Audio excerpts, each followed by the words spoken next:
Hechos capítulo 8. Dice, un ángel del Señor habló a Felipe diciendo, levántate y ve hacia el sur por el camino que desciende de Jerusalén a Gaza, el cual es desierto. Padre, enséñanos qué tienes para nosotros, en el nombre de Jesús, amén.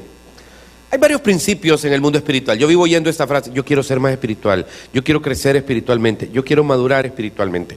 Mucha gente lo confunde porque piensa que el crecer espiritualmente y el madurar espiritualmente tiene que ver con una cosa, y es conocer más doctrina o conocer más teología.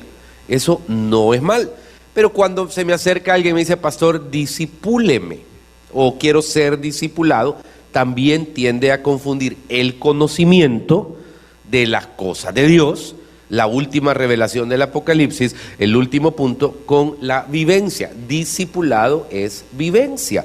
Por eso Jesús estuvo durante 3 años y cachito con 12 muchachos, enseñándoles cómo hablar, cómo pensar, cómo comía con ellos, vivía con ellos, hablaba con ellos. Entonces, de repente, un día, Jesús les dijo, terminó el tiempo, ahora les toca a ustedes. Hay que entender esto, ¿por qué? Porque la espiritualidad se mide solo por una cosa: el nivel de obediencia que tenemos hacia lo que Dios demanda de nosotros. Una persona espiritual no es aquella que anda volando, que habla fino, que habla bonito. Una persona espiritual es aquella que, por ejemplo, sabe discernir cuando Dios le habla. Sabe llevar a la cruz un montón de cosas, sabe llevar a la presencia de Dios un montón de cosas que le pueden incomodar o que le pueden afectar. Esa es una persona espiritual. Y aquí se va creando la diferencia. Este hombre, Felipe, es uno de los discípulos del Señor de perfil bajo. Este no salía mucho en las portadas de las revistas, no lo llamaban mucho a entrevistas, y había estado entre los 12 y tenía cierto roce ministerial.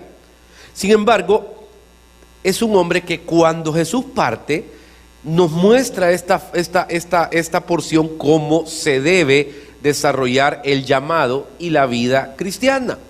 Hermano, conozco gente que tiene una vida cristiana, pero extremadamente compleja, pero que dura un mes, un año. La vida cristiana es para todo el tiempo que usted esté entre nosotros, porque a través de ella va a tener que compartir con otros el mensaje, va a tener que dar testimonio, va a tener que enseñar a otros.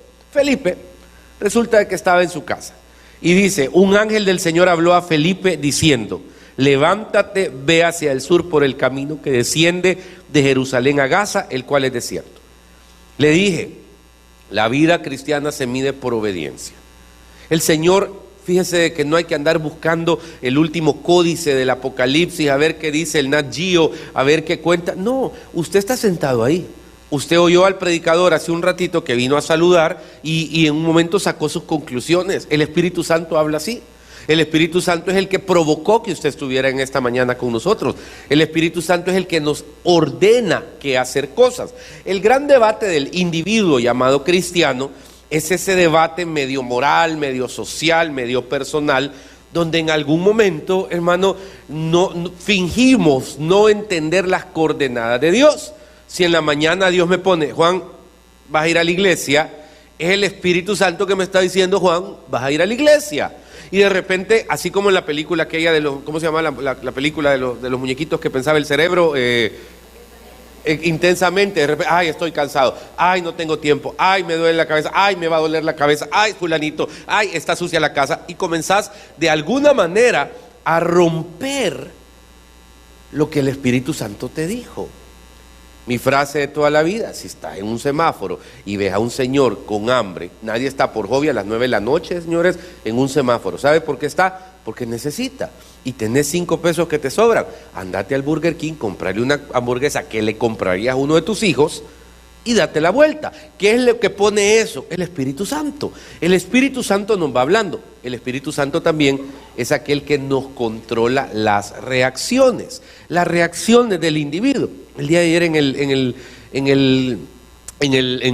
el Christian Fest, de repente invitaron a su servidor que orara. Le voy a dar un ejemplo. Y en esa oración yo estaba en el nombre de Jesús inspirado.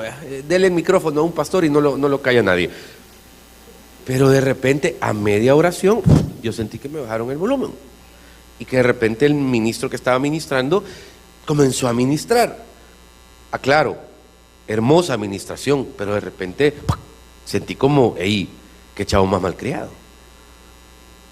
¡Qué falta de respeto!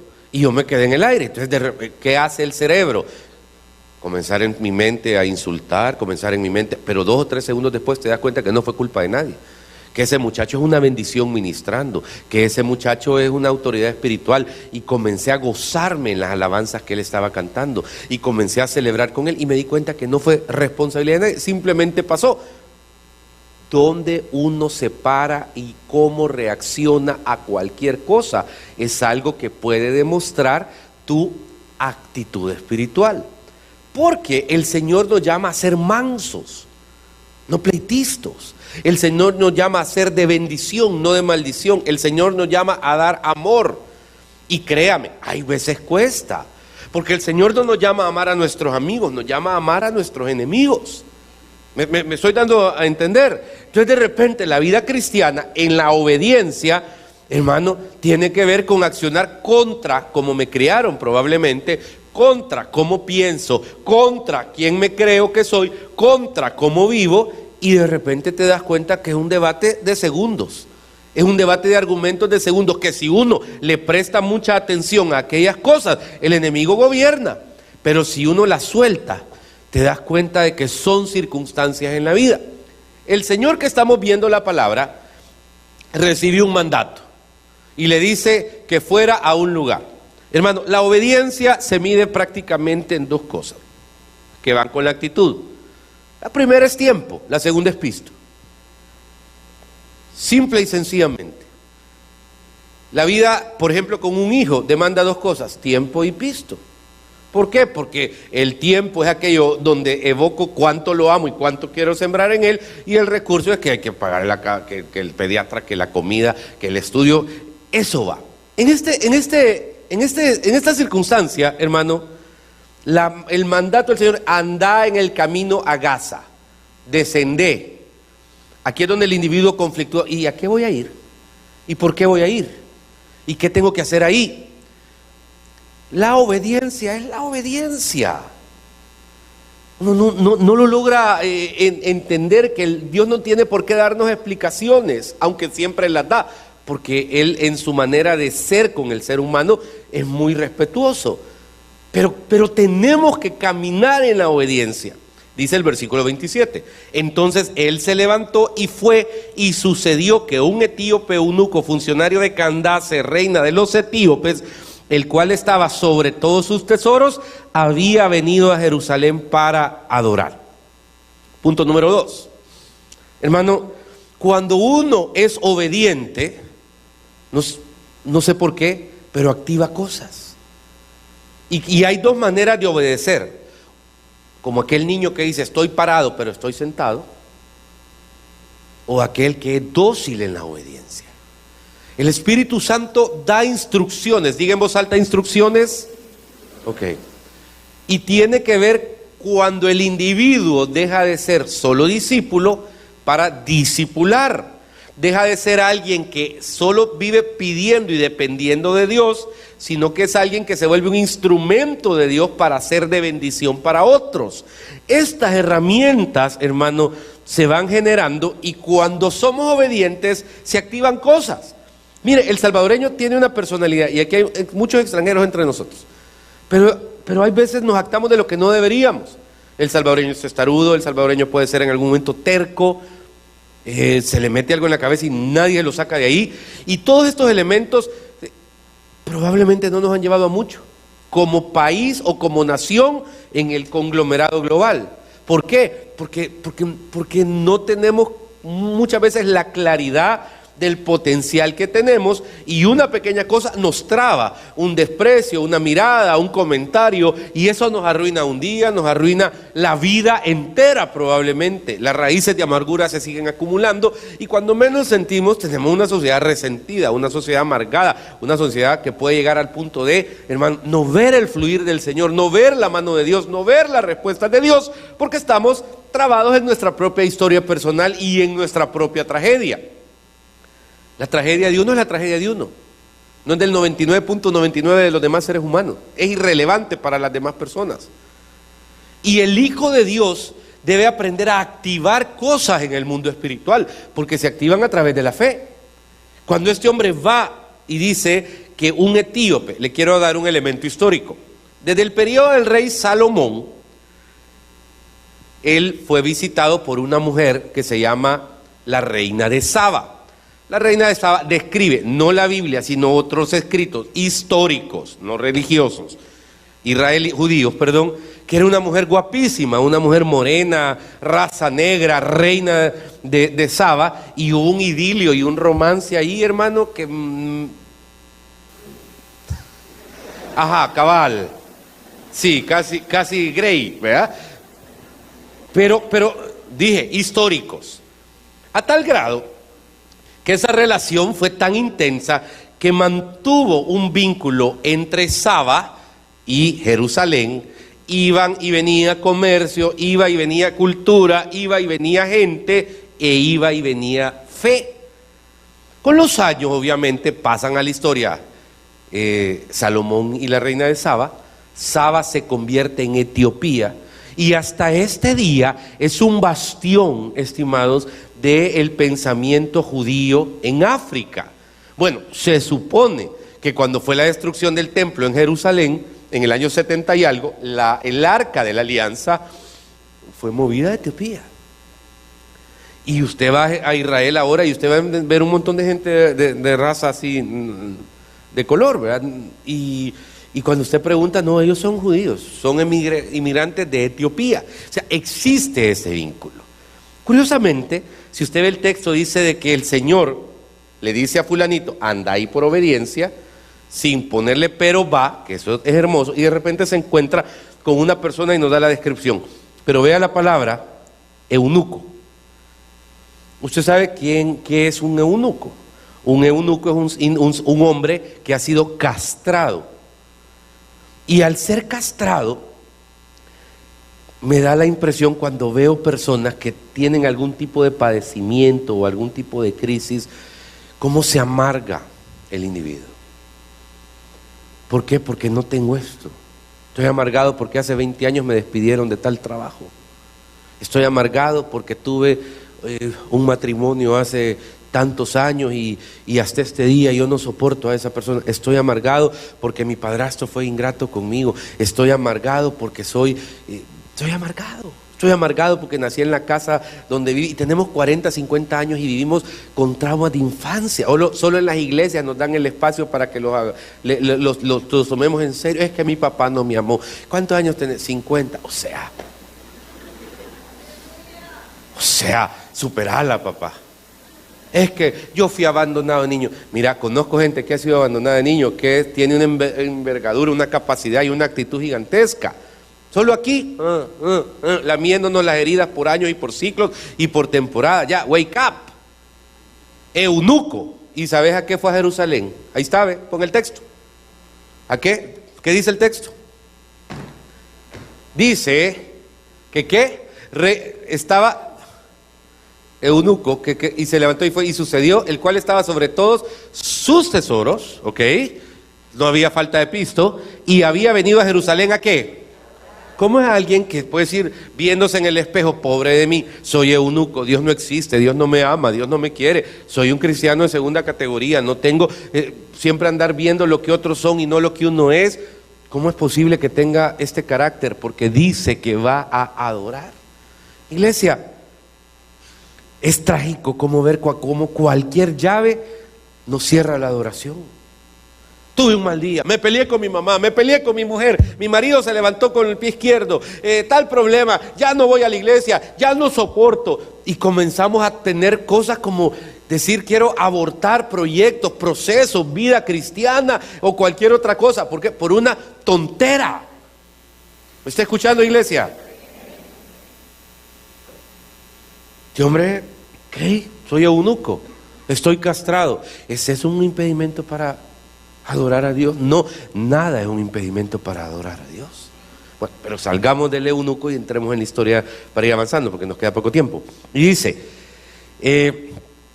Llega, había venido de Jerusalén para orar, volvía sentado en su carro leyendo al profeta Isaías, y el Espíritu dijo a Felipe: acércate y júntate a ese carro. Hermano, le dije, cuando uno tiene fe activa cosas. Cuando uno menos siente, por un acto de obediencia, uno está en un avión sentado a la par de alguien que ni imaginó conocer. Y cuando menos siente, va platicando de cosas que uno dice: ¿de dónde salió esto? Estás en un lugar, en un restaurante, en una cena, en una actividad social, y cosas que pasan. Y tenés que tener algo. Siempre Dios te pone por algo con alguien. Te pone para algo. No es casualidad. Nada en la vida es coincidencia o casualidad. El Espíritu Santo, hermano, desde el principio hasta el final de nuestra vida, tiene un plan y una línea en la cual tenemos que aprender que lo que Él quiere es perfecto. Y aquí no hay diferencia. O se tiene o no se tiene. O se es obediente o no se es obediente. Y un hijo de Dios debe caminar en eso. Mire, si tenemos 40,000 pecados, de esos ocultos que no le contamos a nadie porque son vergonzosos: pecados sexuales, pecados de vicio, pecados morales, cualquier otra cosa. Soy un hombre que creo que tiene casi 2 décadas de ver al individuo, y siempre he dicho, uno tiene que aprender a ser respetuoso con las virtudes de la gente y con las debilidades de la gente. Este hombre está... No, somos hombres. A usted le puede pasar. Dentro de 2 años, 3 años, probablemente aquello que usted señaló le va a pasar, entonces va a venir a tocar la puerta. Entonces uno tiene que ser respetuoso, consecuente. Es preferible orar. Si te enteras de las debilidades, los problemas ajenos, es para que ores, hombre. Entonces todos esos debates en el individuo, en la psiquis del individuo, hermano, hay que entender que nos llevan siempre a un punto, y es tratar de ayudar y tratar de ser obediente. Te decía, puedes tener 40,000 defectos. Espero que no sean 40,000, 39,999. Pero eso no te debe impedir adorar. Porque ahí es donde el enemigo te gana la partida. Estás esperando que te hagan el ajuste como el carro para entonces encenderlo. Y no puedes darte ese lujo. No, la sangre de Cristo, la cruz del Calvario vale más que alguien que esté en stand-by, que esté en receso, que esté quieto, esperando que algo pase en su vida, que aparezcan 40,000 ángeles que le bailen, no sé, alguna canción espiritual, que le pongan una espada en la cabeza y le digan: fulanita, fulanito, tú eres el elegido para eso. Y entonces, no, hay veces no hay ni ángeles, no hay ni ruido, no hay aplausos, no hay elogios. Probablemente hay indiferencia, probablemente hay crítica, probablemente hay rechazo. Aún a pesar de esas cosas, tu responsabilidad es cumplir el plan y el propósito de Dios. Sin orgullo, sin resentimiento y con mucho respeto por el prójimo y sobre todo por Dios.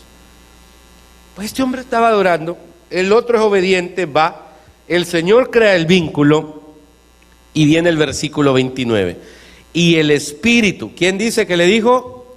Vaya, uno tiene que aprender cosas aquí. Mire, ¿se acuerda quién le dijo que se fuera por un camino que no es ninguna ganga ese camino? Lo conozco, es un desierto, es árido.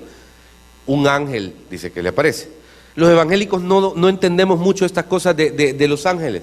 Respeto y admiro mucho, por ejemplo, que dentro de la Iglesia Católica hay temas que se dominan muy bien y son gigantescos. Por ejemplo, la angiología se conoce de una manera espectacular, se interpreta. Aquí no entendemos que muchas veces los ángeles no solo están en función de tu protección. Entendemos que los ángeles están en función de muchas cosas. Aquí vimos mandando ángeles y que vayan y que vengan y que hagan y que quitan y que ponen. Y hemos llegado al punto tal vez de no entender que no funciona la dinámica así. No es por el grito que si envió ángeles que... No. Si yo fuera ángel, porque lo que menos puedo tener es un corazón entendido de las cosas. Pero el ángel le dijo: mira, andate allá. Ok, él lo hace. Pero de repente aquí desaparece el ángel y si usted ve dice el Espíritu, y el Espíritu está con E mayúscula. Es el Espíritu Santo. El Espíritu Santo siempre, oiga bien, siempre te va a dar, diga en voz alta, instrucciones. Ok. Eso es la vida cristiana, papá. Esa es la vida cristiana. La vida cristiana no es tener el control uno. Es decirle al Señor: espérate, me voy a quitar el cinturón de seguridad del carro, me voy a pasar al otro lado, ponete ahí. Es más, me voy a ir atrás. Espíritu Santo, ponete aquí. Vos sos el ingeniero de vuelo, vos sos el ingeniero de conducción. El otro es el piloto de mi vida. Tarde o temprano. Y hay personas que tenemos una vida que se está yendo por un barranco y no lo vemos, hermano. Y todavía nos sentimos los campeones del barrio. Todavía somos, no sé, San Chivatón. Y no te das cuenta que sin freno va así, mira. Y las alertas están, las voces están, los amigos que Dios te pone están. ¿Para qué? Para recogerte, para ayudarte, para evitar que te sangres en cosas que no vale la pena. Acércate, le dice, y júntate a ese carro. Otra vez la palabra obediencia, esto es clave. Y cuando la palabra obediencia es por segunda vez, cosas suceden. Y la palabra obediencia, hermano, es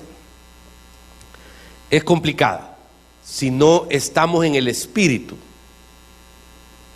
Llega este texto, dice el versículo número 30. Acudiendo Felipe, le oyó que leía el profeta Isaías y dijo: ¿pero entiendes lo que lees?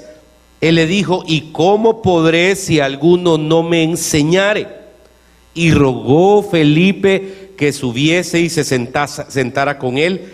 El pasaje de la escritura que leía era este: como oveja a la muerte fue llevado, y como cordero mudo delante del que lo trasquila, así no abrió su boca. En su humillación no se le hizo justicia, mas su generación, ¿quién la contará? Porque fue quitada de la tierra su vida.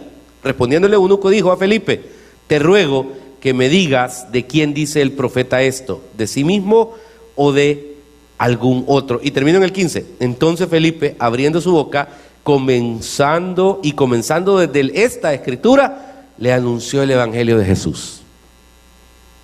Vea qué poderoso esto.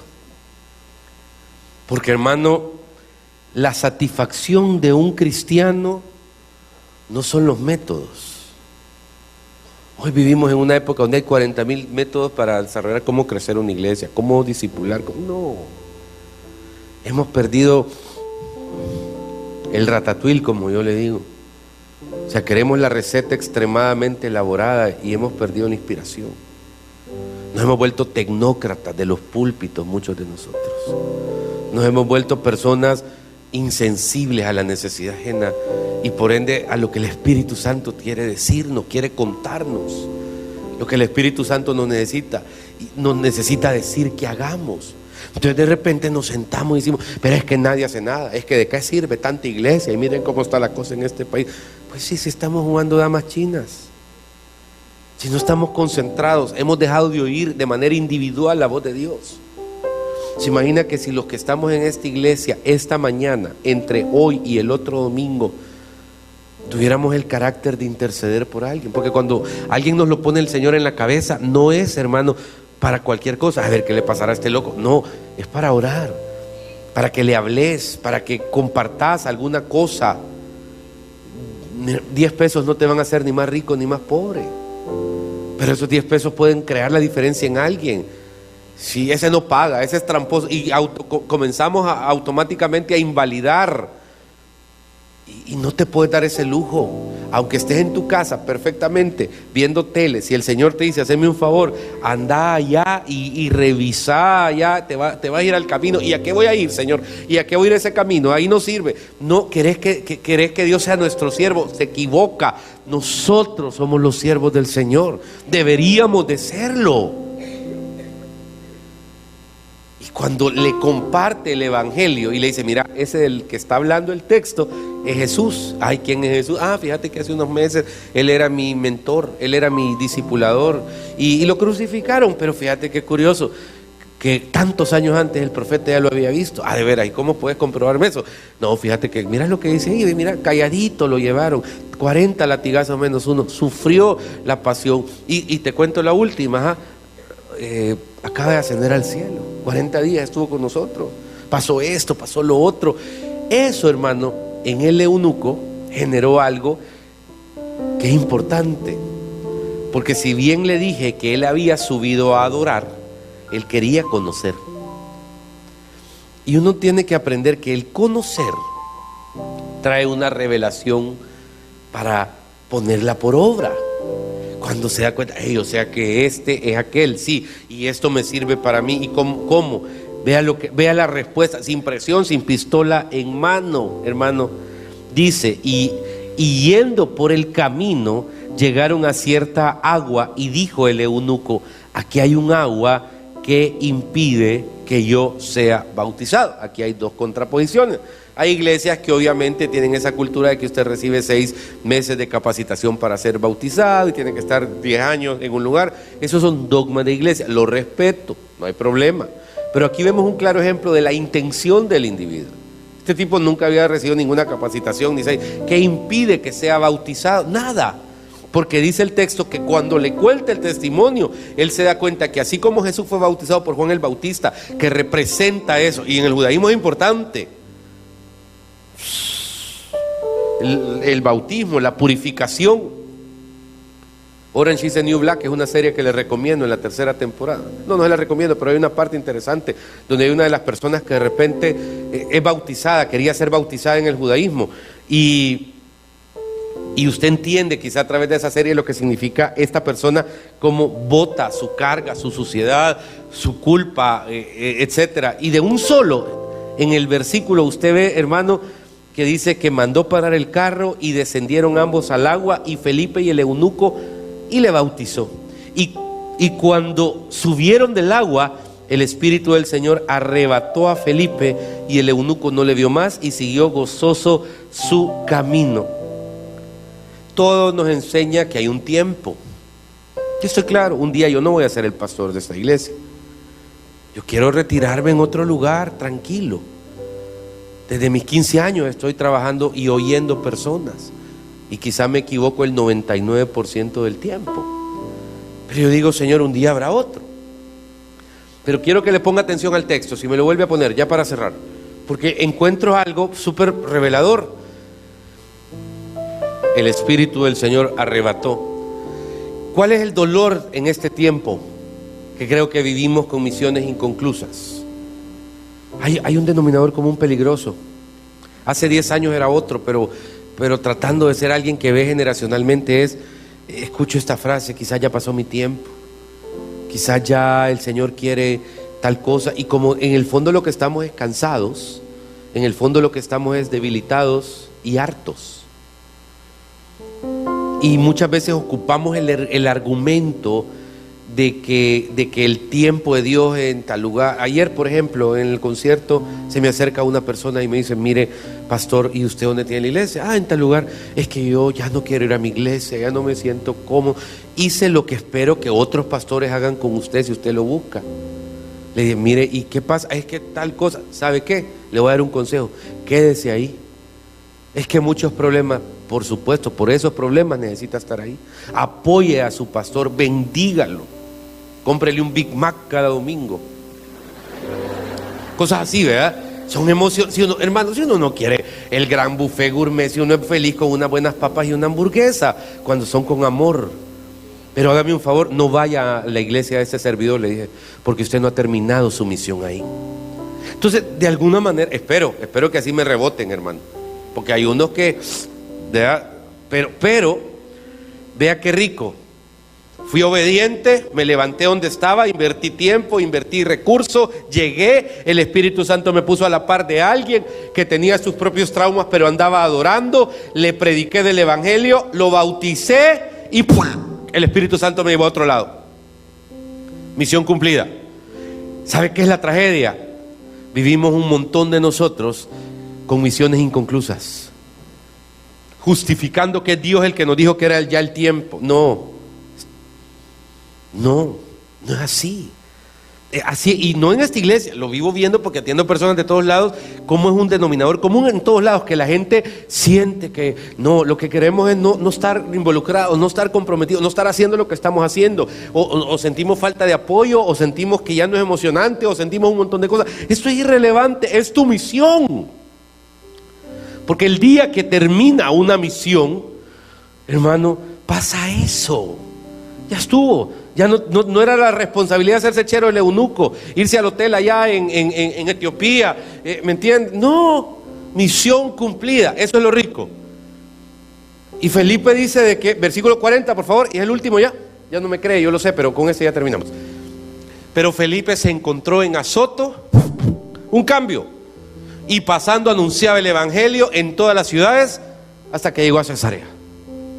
La satisfacción de Felipe es que cumplió un propósito. La satisfacción del eunuco, que recibió la revelación de Cristo. Todos tenemos algo del eunuco o algo de Felipe. Lo importante es saber discernirlo. Tiene 7 días de hoy al otro domingo para que, si usted se siente el eunuco, sea alguien receptivo con los Felipes que el Señor le va a poner. Y usted tiene semanita de Felipe, identifique los eunucos que hay alrededor suyo y los bendiga. Vamos a orar. Bendito Dios, gracias por esta mañana, por la bendición que estamos en nuestra iglesia. Frecuentemente me hacen esta pregunta: ¿qué debo hacer para crecer espiritualmente? Lo primero, recibir a Cristo como tu Salvador personal, pues permitiéndole a Él entrar en tu vida, puedes llenar esa parte espiritual que absolutamente nada más puede llenar, solo Él. Recibir a Cristo es hacer una oración diciéndole al Señor: Señor Jesús, te entrego mi corazón y mi vida. Te pido vivir una vida conforme a tus planes y tus propósitos. Perdona mis pecados. Reconozco la cruz como el lugar donde alcanzo perdón de pecados, salvación y vida eterna. Entra en mi corazón. Para crecer espiritualmente, debes hacer básicamente 3 cosas. Leer tu palabra. La palabra de Dios te hablará día a día. La Biblia alrededor de cualquier elemento que estés atravesando.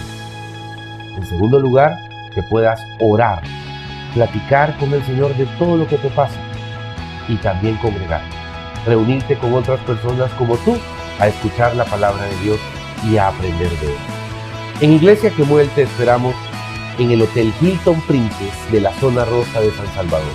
Ven y acompáñanos todos los domingos y permite que podamos abrazarte y estrechar tu mano. Dios te bendiga.